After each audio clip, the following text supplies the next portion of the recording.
And for more on the race, let's turn to CBS News chief political correspondent Jan Crawford. She is in our Washington bureau. Jan, good morning to you.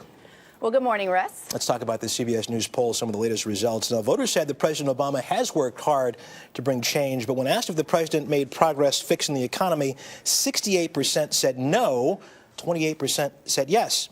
And when asked if the president deserves to be reelected, the majority, 54%, said no. Not great numbers for the president. Jan, less than a year before Election Day, how concerned should the White House be about this?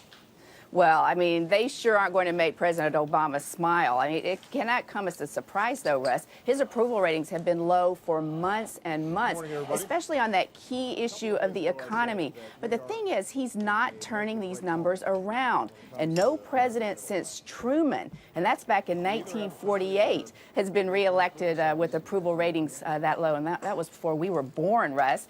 But here's a really bad number for the president. 75% of the people we talked to said America is in the wrong direction. That is a very troubling sign for this White House, a very troubling sign for the president. Well, it's interesting. Despite these negative numbers, the president still leads the leading Republican contenders, Mitt Romney and Newt Gingrich, in head-to-head matchups in a nationwide poll. In some states, I think Romney is ahead. But what does that tell you?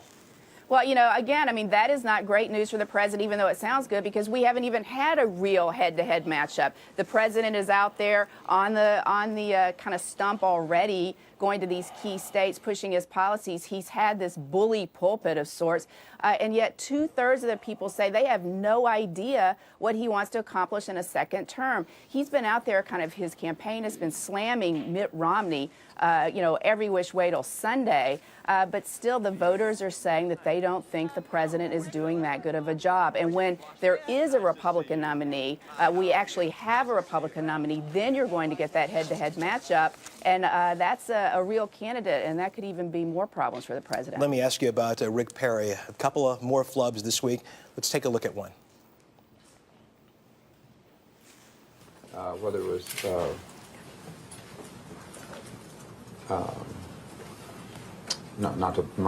Montemayor, Sonia Sotomayor. Sotomayor, and Kagan are both activist judges.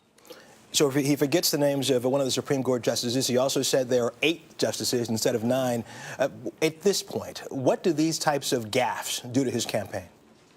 Well, I mean, Russ, I mean, what they tell you is that his campaign is on life support. I mean, what they tell you is, what this means is, when you go to states like Alabama, my great home state, you ask people about Rick Perry, and they'll say, you know, he just hadn't got it. I mean, that's what this is translating into. And at a time when voters think America has serious problems and they want a candidate who can fix it, who can debate, who can beat Barack Obama. And all of these gaffes have translated in plummeting poll numbers for Rick Perry. He is trying to turn it around in Iowa. He is asking voters to give him a second look. But these kind of things, like we saw yesterday, and listen to this, he has a case before the Supreme Court right now. His state does.